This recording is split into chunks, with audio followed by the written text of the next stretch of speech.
Senior सहाफ़ी और निजी न्यूज चैनल जियो न्यूज पर 2 दहाइयों से ज्यादा अरसे से प्रोग्राम करने वाले हामिद मीर आज से अपनी शो कैपिटल टॉक की मेजबानी नहीं करेंगे। किसी के हुकूमती एहलकार की जानिब से ताहाल इस पर कोई रद्द अमल सामने नहीं आया।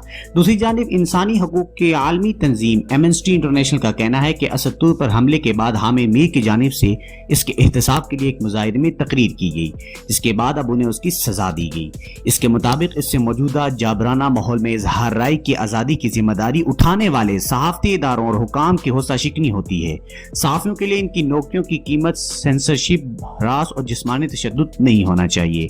दूसरी जानिब BBC उर्दू से बात करते हुए हामिद मीर का कहना था कि चैनल की इंतजामिया की जानिब से उन्हें कहा गया है कि पीर को वो ऑन एयर नहीं जा रहे। उनके मुताबिक ये बात 2-3 दिन से चल रही थी। दरअसल जियो न्यूज की इंतजामिया ने भी तस्दीक की है कि हामिद मीर पीर से अपने शो की मेजबानी नहीं करेंगे और उन्हें कुछ अरसे के लिए छुट्टी पर भेजा गया है। इंतजामिया के मुताबिक हामिद मीर अभी भी जंग ग्रुप के साथ वाबस्ता हैं।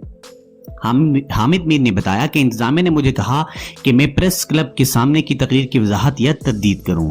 मैंने उनसे पूछा कि यह आपसे कौन कह रहा है। मैंने उनसे कहा कि अगर वो असद तुर्क पर हमला करने वाले को गिरफ्तार कर लेते हैं तो मैं वजाहत छोड़े माफी भी मांगने के तैयार हूं।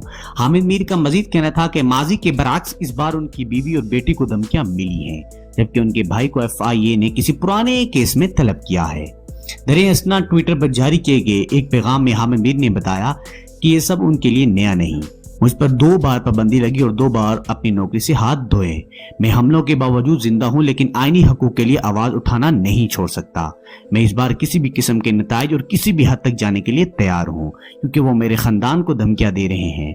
याद रहे, जुम्मे को मुजाहिरे के दौरान हामिद मीर की तकरीर में कही गई बातों से वाज़ेह था कि उनकी तनकीद का निशाना मिलिट्री एस्टेब्लिशमेंट है।